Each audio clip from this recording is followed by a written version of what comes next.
Ano ang nangyari sa dating Pangulong Rodrigo Duterte?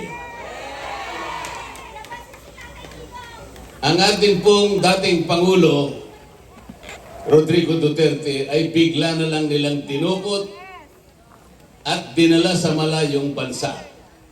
Malayong malayo sa atin. At doon, siya po ay sapilitang uusigin at hahatulan ng isang hukuman na hindi natin kinikilala. Yan po ang problema. Yun pong mga senador na nasa kabilang team, alam naman po rin nyo kung anong team yung sinasabi ko. Kami po kasi, ako kasama ko dun sa Team Suka. Alam po ba ninyo yung Team Suka? PDP laban. Team Suka laban sa Team Sumba. Kung hindi ba naman, lahat nga po ng problema inabot na natin.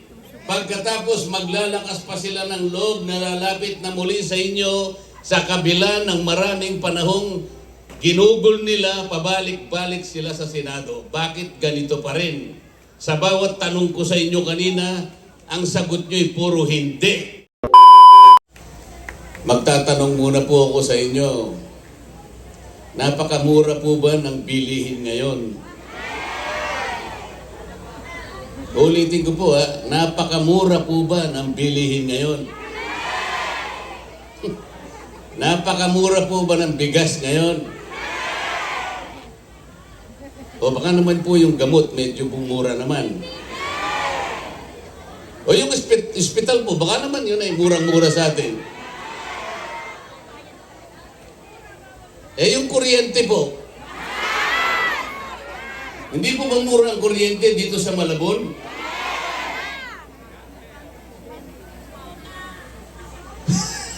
Wala na po bang mura? Hindi po ba maginhawa ang buhay natin ngayon? Ibig po ba niyo sabihin, hirap na hirap tayo ngayon? Yung traffic, maayos na po, di ba? Yung baha, wala na pong baha, di ba? Kailangan po tayo magkaroon ng sumpaan ngayong araw na ito. Kailangan po makapaghalal kayo ng tunay na maglilingkod sa inyo para po itong tinatanong ko sa inyo magkaroon po ng mabuting kasagutan. Sa ngayon po, alam kong marami sa inyo, kung hindi man lahat ay nalulungkot. Sapagkat alam ninyo kung ano ang nangyari sa dating Pangulong Rodrigo Duterte. Ang ating pong dating Pangulo, Rodrigo Duterte, ay bigla na lang nilang tinupot at dinala sa malayong bansa. Malayong malayo sa atin.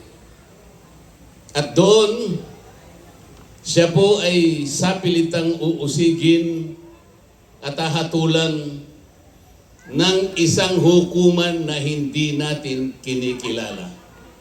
Yan po ang problema. Yun pong mga senador na nasa kabilang team, alam naman po rin nyo kung anong team yung sinasabi ko. Kami po kasi, ako kasama ko dun sa Team Suka. Alam po ba ninyo yung Team Suka? PDP laban. Team Suka laban sa Team Sumba. Kung hindi ba naman, lahat nga po ng problema inabot na natin. Pagkatapos maglalakas pa sila ng loob na lalapit na muli sa inyo sa kabila ng maraming panahong ginugol nila, pabalik-balik sila sa Senado. Bakit ganito pa rin? Sa bawat tanong ko sa inyo kanina, ang sagot nyo ay puro hindi.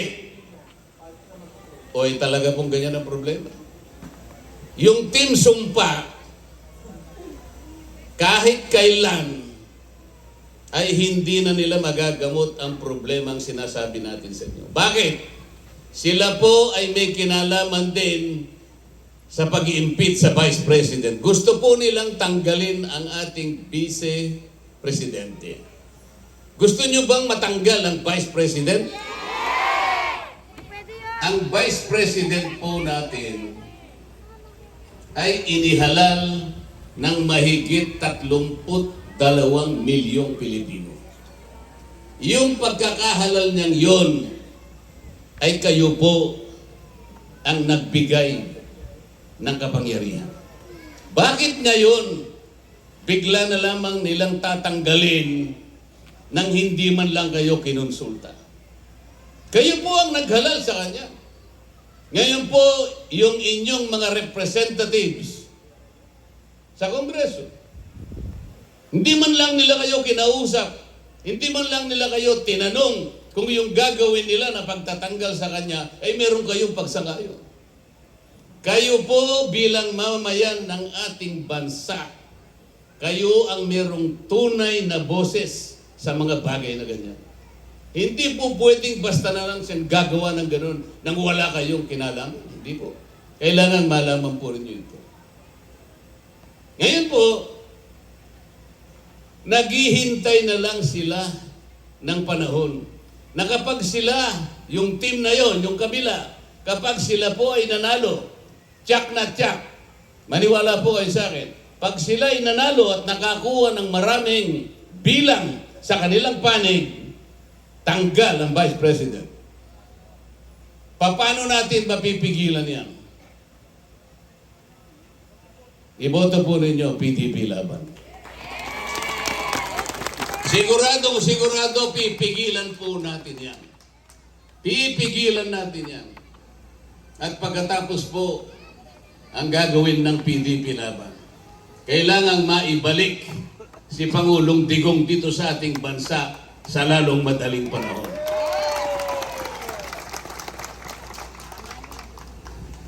Mga kababayan dito sa Malabon, yung kuryente po, matagal ko nang gustong ibaba. Ang problema ko lang po, napakarami kong kalaban doon. Kapag ka yung tama ang aking gustong gawin, napakaraming lumalaban sa akin. Alam po ba ninyo kung ano yung pangunahing layunin ng batas na ginawa 24 na taon na nakararaan? Tandaan po rin yun. 24 years ago, in 2001, gumawa po ng batas tungkol sa kuryente.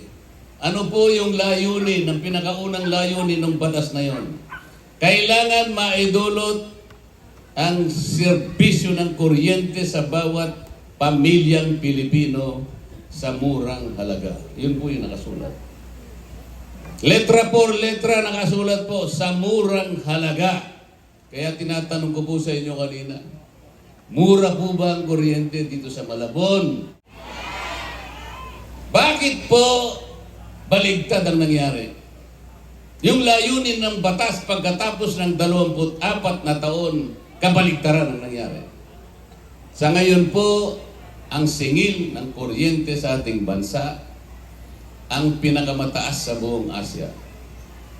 Bakit po? Aba, yung mga binoto niyong senador, hindi naman binabantayan yung pagpapatupad ng batas. O sino ba binoto ninyo? Pabalik-balik na po sila doon. Yung iba, 4 na beses na silang nakabalik. Ibig sabihin, pag 4 na beses na nakabalik, nakapagsilbi na siya ng 24 na taon sa Senado. O bakit ganito pa po ang presyo ng kuryente? Yung iba 3 beses, iba 2 beses, ngayon lalapit na naman sila sa inyo. Yung team na yon, hindi sila makakakalap ng ganito karaming tao kung wala silang daladalang ayuda. Kayo po ba ay binigyan ng ayuda kaya nandito kayo? Baka naman nabigyan kayo, ay nyo lang aminin. Yun po yung masarap na yun. Walang ayuda pero yung tao, voluntaryong pumunta rito para magkita-kita tayo, makapag-usap tayo.